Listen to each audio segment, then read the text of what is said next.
Let's talk about narcissism for a few minutes and how and why it is often considered to be pretty intractable and also so problematic. If you look at the titles of many books on, say, Amazon about narcissism, they're titles like How to Kill the Narcissist or things of this nature. They're always aimed at almost retaliation or defense rather than any sort of constructive engagement. And that really speaks to the problem of narcissism, which is that fundamentally, on the most basic level, it interferes with a capacity, both if you are a narcissist, to relate to the world correctly, and also for anyone to relate to you correctly, because you can't be related to correctly. You're going to manipulate, distort, or subvert the relationship in some way. So let's really look, while there are many angles we could take on this, I want to focus more on the principal aspects of life and how the symptoms, the outcomes of narcissism really distort and affect and prevent that work of occurring. So what is the purpose and meaning of life? It is that we grow and change and evolve, whether we're talking about physically taking your body, right? You can see the maturation process across a lifespan where we all start out as, infants who are incapable, and slowly across the course of your life, you learn how to take care of your body, you learn about your body's needs.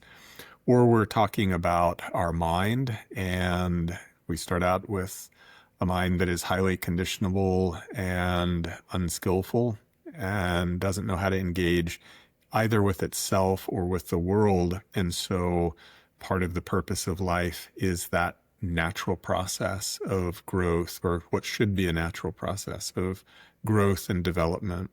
Or whether even in a more esoteric or abstract, philosophical, spiritual sense, we're talking about development of maybe something like the spirit or your energy. And so within all of these different contexts, there might be found some meaning and purpose along a path, essentially, that we could collapse and talk about as I am developing my potential. So one of the first and largest fundamental problems with narcissism is they see no need for that development. And in fact, their personality the architecture of it is designed to defend against and retaliate against any suggestion that they might need to work on themselves. So this inflated sense of self-worth, it serves as a function essentially to prevent the entire purpose of life, which is for us to grow and change. If I think that I'm perfect, there's nothing that I need to change, but there is a lot that I'm going to have to defend myself against. And so this creates sort of an inversion of life. It uses life to not change, and life that doesn't change essentially is dead. And so this creates a really principled problem in therapy or in the person's own natural course of life. And because of this, a lot of narcissists actually, are fairly depressed or anxious. But that anxiety and depression is on a very deep level and may not even be consciously known. Another component of narcissism is a lack of empathy. So you can see if your personality is largely built around defending your own perfection and a need to validate your own existence, that being empathetic to something that requires change or work is not going to be part of the equation. The problem with not having empathy, so you can see why empathy is not necessary for the narcissistic person, because they have no need to consider that anything is wrong with them or that any skills need to be developed. And so what would empathy be used for? Right? It's perceived almost as a weakness, as an indicator that I'm not perfect.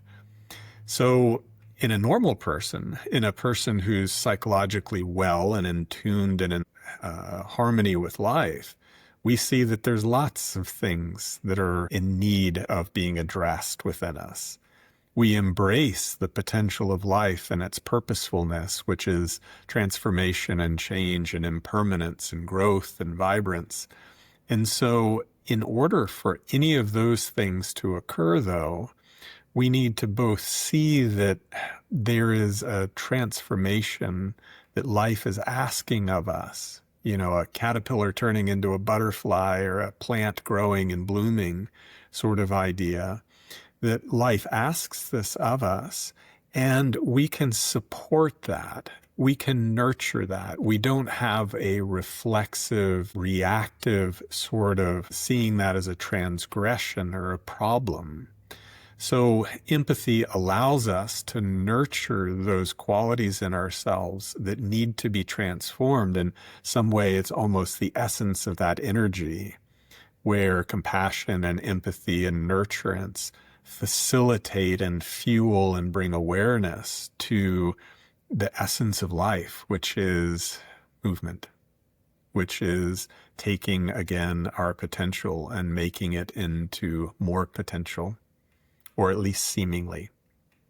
One of the other things that's a key aspect of narcissism is an insatiable need for validation and attention and praise. And, you know, you see this especially in politics these days with, you know, high-profile people sort of demanding that other people respect them or describing themselves in ways that are not a match with reality in any shape or form.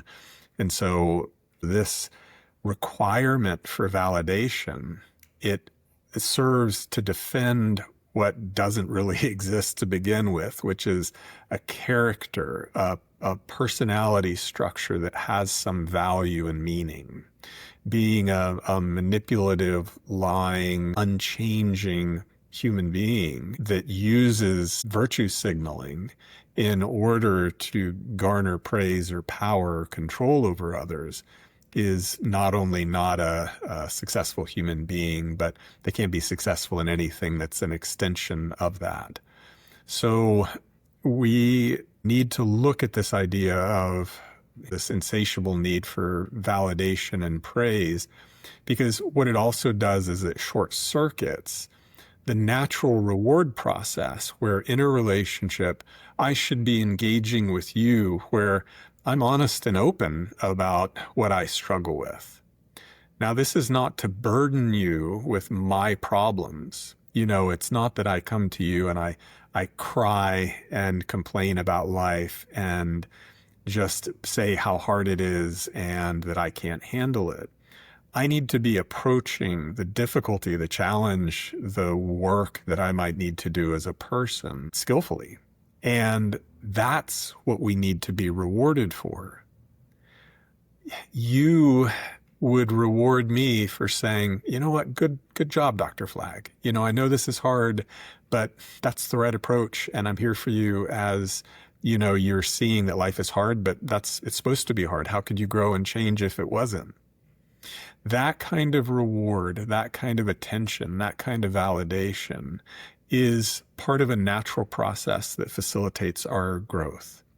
Showing off a new car or some fancy clothes or walking around and talking about how much money that you have in the bank account, these are very loose external associations that many narcissists use in order to appear as if they have something of worth. The problem is they may own something of worth, but they aren't something of worth, right? The essence of their character has not been worked on and developed and invested in nearly as much as their $200 tennis shoes or their, $50,000 car. So we need to work on ourselves and be honest and open about that work. And this is, the other characteristics, right? There's a complete lack of humility. Humility allows us to do the work of life reasonably. Humility doesn't mean that you're a scurrying, submissive doormat, What it means is that you have found a skillful balance where you're receptive to the work that you need to do of your own life, and you are strong enough to undertake it, right? You're not using it as a shirking of that responsibility, where you see some people who are not good at humility and they are beating themselves up and calling themselves all kinds of names. And it's not humility, it's just self-effacing, self-destructive behaviors. The other extreme is that people are arrogant and condescending and know-it-alls, or there's nothing that they need to work on. So humility finds a proper balance where we can work on ourselves and acknowledge the very deep, long, slow process that luckily life takes. If you're lucky, maybe you live for 80 years and the whole time you can become more self-aware and do that personal self-work.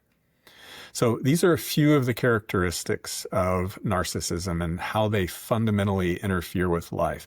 I think this is kind of an interesting conversation because it draws in to healthy meaning and purpose and balance, where if what we're talking about is our own self-creation, the involvement with our own experiences in order to perform a type of alchemy where something unique and different and unexpected, but something that's skillful and functional arises, looking at what goes wrong and some of the pathologies and disorders and how they work, I think can kind of frame that, have bookends for our understanding of self. So if you enjoy these types of videos, please like and subscribe. Please leave comments. Narcissism is an incredibly popular topic these days. So again, please make comments about these videos. If you have someone you suspect is a narcissist in your life, you yourself have struggled with narcissism, or if you have any specific questions about it and how to relate to it. So thank you very much.